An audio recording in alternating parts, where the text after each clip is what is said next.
Hello everybody, this is JT Productions and welcome back to another 2023 preview and prediction video. Today, I'll be doing the Oregon State Beavers. Let's get right into it. Well, last year Oregon State had a 10-win season, which is very unlike them. Their only losses were to USC, Utah, and Washington. All three, well, besides the Utah loss, the other two losses were only by 3 points each.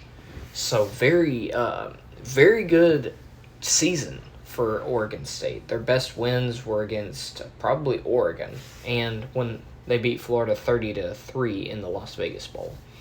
So can they replicate that season? Well, let's go right ahead and see.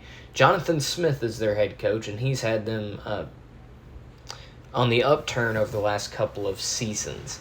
They bring in a new quarterback by the name of DJ Uyunglele coming in from Clemson, and he looks to maybe make a resurgence to his career. At running back, you have Damian Martinez and Deshaun Fenwick. Fenwick came over from South Carolina, I believe, so we'll see how that goes. Wide receivers, Anthony Gould, Josiah Irish, Silas Bolden. You have Jamal East coming in as a transfer, coming in from College of San Mateo. You have Trevor Pope and freshman Zachary Card.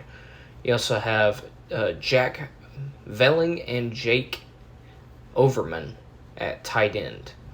On the offensive line, a bunch of guys are returning. You have Grant Starch coming in as a right guard transfer from Nevada. So the offense, besides quarterback, should be very similar to last year. They're a very physical team. They like to run the football, so we'll see how they can incorporate Uyunglele into that this year. They also have been having a good defense. They bring back a lot of their starters, a lot of juniors and seniors on this defense, including some transfers, including Calvin Hart at inside linebacker coming in from Illinois. Good pickup. Illinois' defense was very good last year. And then Tyrese Ivy coming in from the College of San Mateo as well. So let's just go right into the schedule and see how I think that Oregon State's going to do this year. Well, their first game is at San Jose State. Very unusual for teams to be playing at Group of 5 teams, but oh well. This could be a sneaky game right here. San Jose State, not a slouch per se for a Group of 5 team, and you're having to go on the road there. Breaking in DJ Uyunglele to the offense. Will there be some growing pains? I personally don't think so, but I could definitely see a world where there would be. So I'm going to give you the win here, but don't disappoint me. Then you come back home to play UC Davis. You should get a big win there. Then you have San Diego State coming in. You got two of the better Mountain West teams on your schedule. San Diego State, one of the best Mountain West teams, even getting consideration for the Pac-12 at one point, or the Big 12. So, again, if quarterback's an issue with Uyunglele, would not be surprised if San Diego State pushed you to the wire. But I'm going to give you the win, give you the benefit of the doubt, and you're 3-0. Next, you go on the road to Washington State. Now, this is going to be an interesting game. First big road game, you're playing on the road in Pullman. You're playing against Cameron Ward, who came in last year, had his own growing pains. You're playing a pretty talented Washington State team, and I think you lose. I think you lose this first game against Washington State. I do think that Uyunglele is going to have some growing pains, and I think it's going to be apparent here in this first road game. I think Cameron Ward gets a big win with Washington State, and I think that the Beavers lose their first game of the year. Then it doesn't get any easier as you come back home to play Utah, and I think they beat you again like they did last year. Utah is just a better coached team, in my opinion, with Cam Rising, a veteran quarterback, and I think that you could get your second loss. Then you go back on the road the next week to play Cal. Now, Cal, they're a not as talented team as you.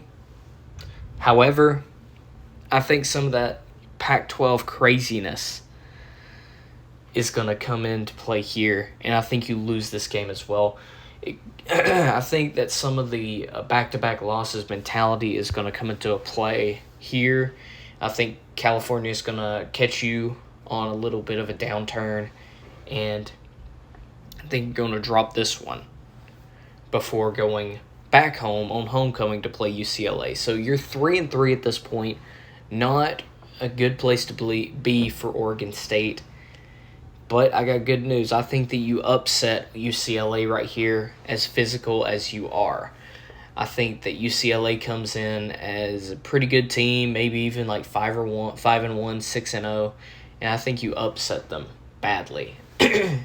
So you're 4-3 going to the bye week. Then you have back-to-back road stretch at Arizona and at Colorado. Good news for you is these two teams are not the best. However, they're getting better.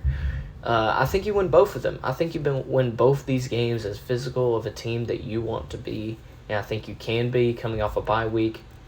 I think you win both these games and also beat Stanford. So you're 7-3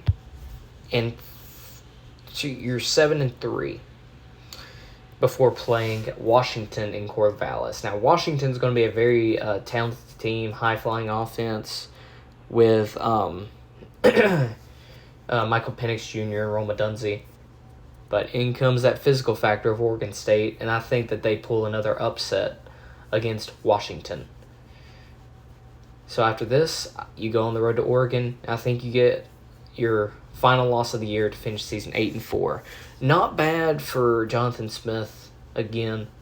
I just think there's going to be a little bit of growing pains with Uyunglele, and just the talent on that roster is not the best. So that's why I think you go 8-4 with this schedule. Anyways, thank you all so much for watching. Hope you all enjoy, and go Dogs.